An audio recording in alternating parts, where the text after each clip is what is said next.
From JBS Studios in Greater New York, this is the JBS News Update with Teisha Bader.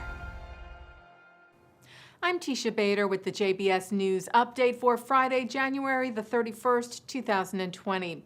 3 rockets were fired from Gaza at southern Israel today. One was intercepted by the Iron Dome missile defense system. The other 2 landed in open areas. There were no reports of damage or injury from the projectiles, though an Israeli woman and her newborn baby were injured when they fell running to a bomb shelter during the rocket attacks. That was in the southern Israeli town of Sderot. They were taken to the hospital for treatment. In response to the rockets, Israel's Air Force carried out strikes in Gaza, hitting an underground facility used to manufacture weapons. And there was some unrest today in Jerusalem. The Jerusalem Post reports that several dozen Muslim worshipers protested, chanting nationalistic and anti-Israel slogans after morning prayers at the Temple Mount, believed to be in response to the newly announced U.S. peace plan for Israel and the Palestinians. Israeli forces dispersed the crowds. Riots and clashes between Palestinians and Israeli troops were also reported in the West Bank and Gaza.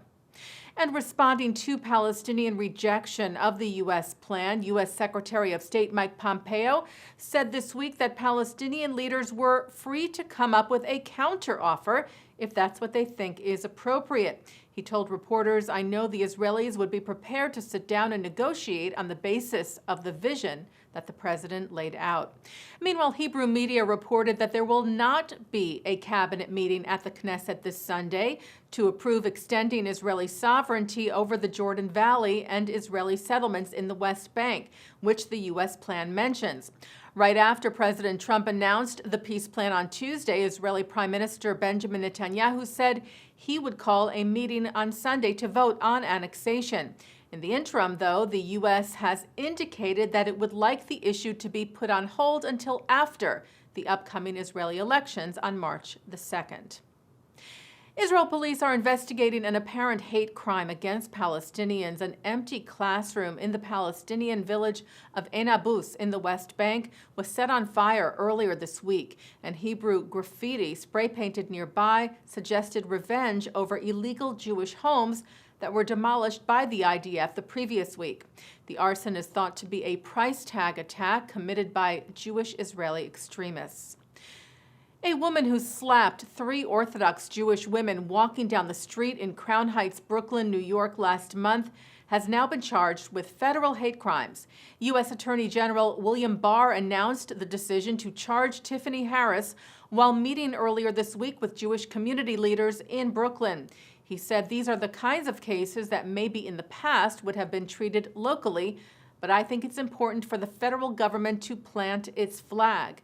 Harris, who told police she targeted the women because they were Jewish, was initially released without bail, and her lawyers claim that her case is now being used in the debate over a new bail law. The Conference of Presidents of Major American Jewish Organizations extended its thanks to New York Governor Andrew Cuomo for proposing $25 million in additional funding to protect organizations vulnerable to hate crimes, to include houses of worship. Leaders Arthur Stark and Malcolm Hoenlein said, "With the disturbing rise in Jew hatred we have witnessed to New York and across the country, this funding has never been more necessary to ensure the safety of our institutions. We thank the governor for once again taking the lead in fighting for the security of Jewish and all communities in New York."